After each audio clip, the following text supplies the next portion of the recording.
What's up, gamers? DreamcastGuy here, talking today about the PlayStation 5 because we just got a very important leak, which is kind of about the future of the PlayStation 5 and how games are very likely going to look coming into 2021.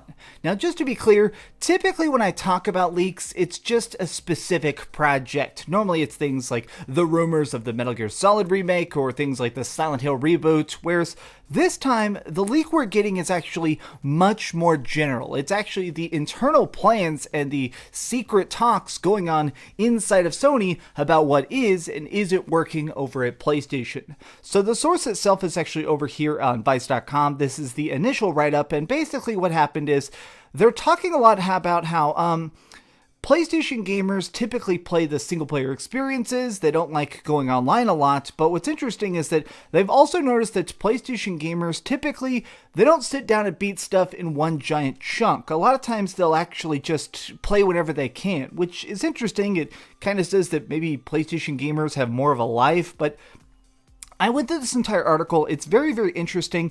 The main note is that they talk about how single player is thriving. Regular people will play for hours and hours at a time, but typically not multiplayer. They just want to enjoy the stuff that is single player focused. Now, to me, this is interesting because honestly, I think it's great that we're still going to have these games that are $60 and maybe have 80 hours of content or maybe a huge 100-hour-long adventure. So the fact that Sony has realized that they can make money doing these single-player games in a space that's getting conventionally much more multiplayer, it's actually establishing themselves in a unique way. Now, let me just be clear about something. Specifically, I want to look today at this analysis by Daniel Ahmad. I am going to link this original article down in the comments down below because it is an interesting read, but this is very technical. I wanted to look at Daniel Ahmad's analysis of it. This guy is an industry analyst. This guy's kind of a genius when it comes to looking at available data and extrapolating what it actually means and what it could mean next. Now, just for full transparency, Daniel Ahmad has me blocked on Twitter. I think at one point they said some sort of joke like, bro, you seem like you're a sweaty ham sandwich or something. But, he decided to block me. That sucks. But so that's why I'm on this private tab. But here we go. So let's take a look at his tweets here.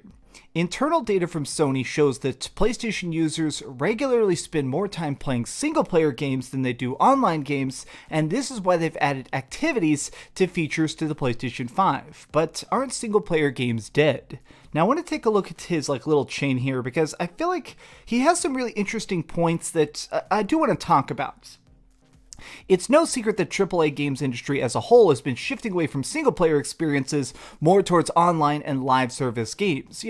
Used to we just beat a game, you put it down and you move on. And now, of course, there's things like Fortnite, which are making tens of billions of dollars, and everybody's kind of chasing that. Like even Call of Duty is something that originally was some pretty contained experiences and fun multiplayer, and now Call of Duty even has its own free-to-play thing using things like Call of Duty Warzone.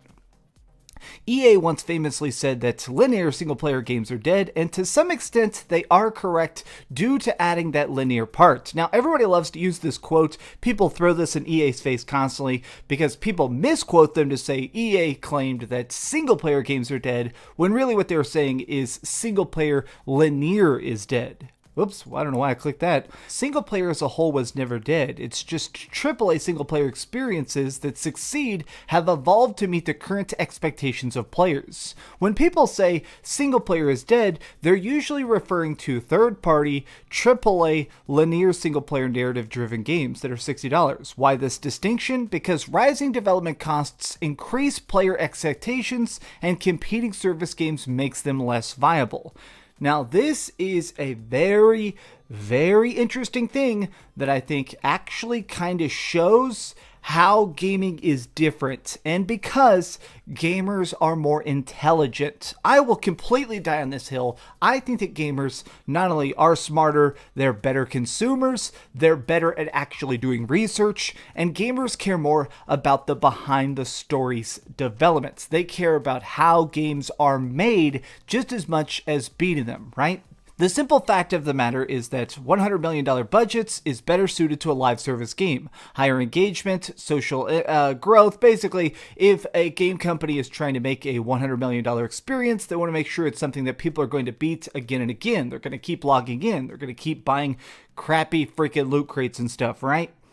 Now, there's an increase to player expectations. With this ongoing shift across the industry, the mass market now values hours more than before, as well as deeper mechanics and higher-end graphics. It turns out players either want longer campaigns or increased replayability in a short game. Now, 100% this is definitely absolutely correct, which is the fact that people talk a lot about how long is it to just play it. In fact, I'm not sure if you've ever done this, but there is a website called howlongtobeat.com. Like here, just for fun, let's pull it up right now. Just right now, we'll pull it up. This is howlongtobeat.com, which is Godfall. Just by going to howlongtobeat.com, whoops, that is not the right correct. Here we go, howlongtobeat.com. You can actually see this for any of the different games. You can actually see different play numbers. The fact that websites like this already exist, the fact that people are trying to even figure out the value of an adventure, this to me is a clear signifier to the fact that gamers are becoming more intelligent, but also they want more bang for the buck. $60 is a lot of money, and now games are about to be $70 each. People care a lot more about making sure that the game is big and beautiful, long and deep, making sure you have crafting systems. I mean, people just basically want, to sum it up, they want the biggest thing possible. Now, but going back to these tweets here, competing with live service games. With the rise of live service and social gaming, time as a metric has now become more important than ever. The market for linear AAA games has declined, and people end up waiting for sales because they don't get the game with the same $60 values as other games. There's definitely, I've seen this talked a lot, especially in 2020. Think about everything people said about Crash Bandicoot for It's About Time. Now that game is good, people definitely enjoyed it. There was definitely a lot of celebration when it came out. Or the Resident Evil 3 remake, a lot of people are saying, okay, that looks good, but is it $60 good? As soon as those reviews were dropping, the amount of people I saw saying, straight up just declaring the words, I'll wait for a sale, it's a signifier that single-player games on a whole are kind of being degraded, even if they are a bright, flashy, and fun game, if they're not long enough to deserve your $60 price tag. Single-player games have evolved over the last generation to meet these expectations by being open world, basically less linear, open world IPs and franchises. I definitely think about things like, whenever I see popular IP or franchise, I definitely think about things like just the fact that when we're getting great new sequels and stuff like Spider-Man, oh god, I love Spider-Man. Spider-Man is becoming bigger and more popular than ever, and the fact that they've managed to make it a lot more expansive as the games go on, I think it's kind of a sign of the fact that people have realized that you can have a popular character or a popular brand, but it needs to be modern. It needs to be massive. Focus on deeper narratives. Oops, God, I keep clicking these tweets. Multiple game mechanics, high-end graphics, post-launch content and monetization, online and co-op modes. Now, this is the main thing they've tried to do, like Ghost of Tsushima, where Ghost of Tsushima came out. It was already a good game. Everybody enjoyed it. And then later, they threw in a free multiplayer side mode as a way of basically incentivizing later people to still buy it, even if it is $40 or $60. It's why Assassin's Creed is now an 80-hour RPG game with mechanics and post-launch content. It's why Shadow of War had open world and loot boxes. It's why Far Cry 5 had co-op and online. It's why Cyberpunk is going to basically have that spin-off multiplayer mode, and Cyberpunk is trying to be so freaking big. It's worth noting that in the case of Cyberpunk, the studio is based in Poland, so it has lower development costs, and they also have their own online stores. The AAA single-player games that come out today engross players for hours on end, both at launch and post-launch. The same could be said about AA and indie single-player games. I think, of course, The Pathless. I love The Pathless so freaking much. This is an open-world indie game, which is surprisingly big and shockingly beautiful for what seems like a rather tiny budget.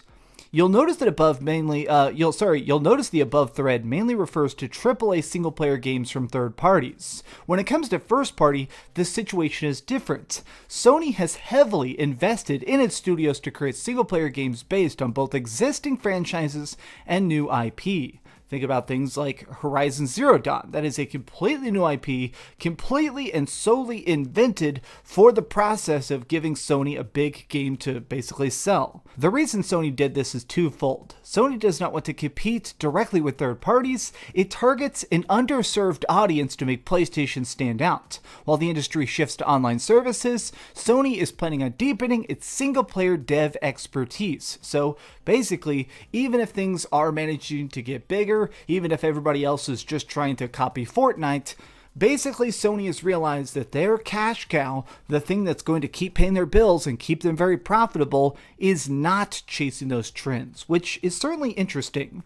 First-party games have higher profit margins and are now profitable quicker. While third-party games have to pay a platform fee to Sony, first-party games do not. Gross platform margin as much as 95%. So basically, what this just essentially means is, obviously, if somebody else is selling a game on Sony's platform, Sony doesn't make a bunch of money. But if Sony is selling their own games on their own platform, obviously that's very, very, very easy money to make for them as long as the games are good. This is why Sony focuses on single-player games, and it's why they take much more risks, like Death Stranding. It's why they can afford to bundle games more often. That's very interesting. Yeah, I guess that's why, remember when they were doing the Uncharted 4 bundle, or when they did the Spider-Man PS4, because honestly, they already make so much money on the games. As long as they're selling the console, it makes it profitable just at the baseline. That's very fascinating.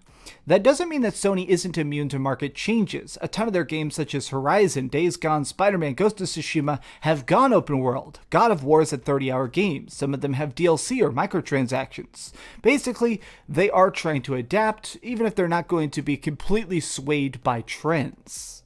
So these last 3 tweets here are the ones that have kind of been sticking in my mind the most. So I want to read them, and then I want to kind of give my final analysis of this. But it's this.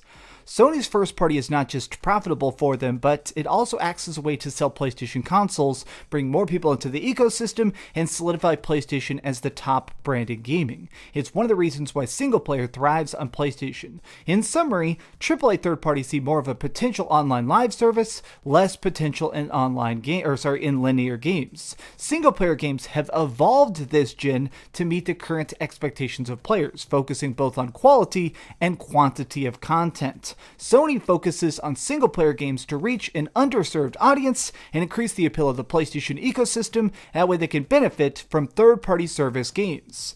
That's so genius, and single-player games from both first-party and third-party perform well on PlayStation because of this approach.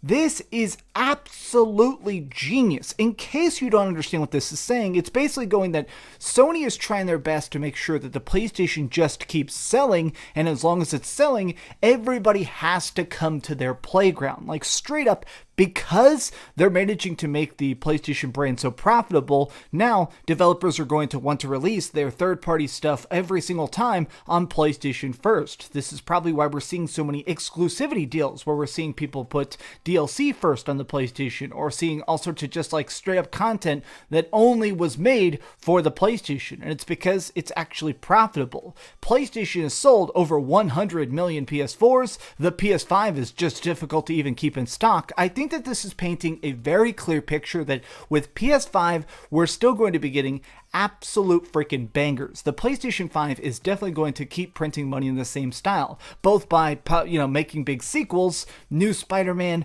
new Horizon Forbidden West, obviously the next God of War Ragnarok, but I bet they're going to keep trying to invent new series as well. And it's because it's absolutely worked. This new process is expensive. It's something that really only they can do right now, but I'm actually very, very impressed about the fact that they realized, okay, we could try and chase those fads. We could try and make our own, gently popular game that's a flash in the pan success like Fall Guys, or we could try and invent our own freaking thing like Splatoon, but it's more profitable for us in the long run to instead just invent what nobody else is.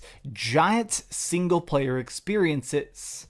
Now, one of the major insults that people have said about the PlayStation a lot, it's actually the number one thing I see from non-PlayStation gamers directed at Sony, it's that many of their experiences are just interactive movies. I hear this a lot, especially, specifically this is levied towards games like, obviously, Nathan Drake. All the Uncharted games are very, very fun, but they are, at times, almost interactive action movies. You're flipping around, watching stuff explode, holding onto a rope as you get dragged behind a truck, stuff like that. I think that Sony has realized that is a separate demographic that people like. People do enjoy a game that is long and has a very good story with deep, heartfelt moments and is really, really fun with trying to unlock skills and stuff. And that not necessarily do you need to have a mode or special login bonuses or things that are going to incentivize people. You don't need every single game to have daily quests and stuff. You can have a game that's just fun and people beat it on their own free time and then they buy the sequel later on. PlayStation has managed to really carve out such an interesting niche here that honestly, I don't know, I want to see how this happens with PlayStation 5. I think that this was a pretty freaking bold move and it definitely seemed to pay off when it comes to the PlayStation 4. Let's see if it works with the PlayStation 5. But what do you think about all these leaks? Again, I am going to link specifically the Vice article in the comments down below, so please take a look at that if you like. Thanks so much for watching this, gamers. If you enjoyed this video, please give it a thumbs up, share with your friends, and subscribe if you haven't already. But do me the biggest favor of all, and keep dreaming. I know that sometimes you guys make fun of my really tacky yellow sweater. Honestly, it is very cold in my house right now, so I'm wearing my big ol' heavy sweater, and I got no regrets. PlayStation. Thanks so much for watching that video. If you want to see something else, you can always click this link to see what I put up last, or, subscribe and see what's coming up next. Also, I promise that whatever I do, it'll try not to suck.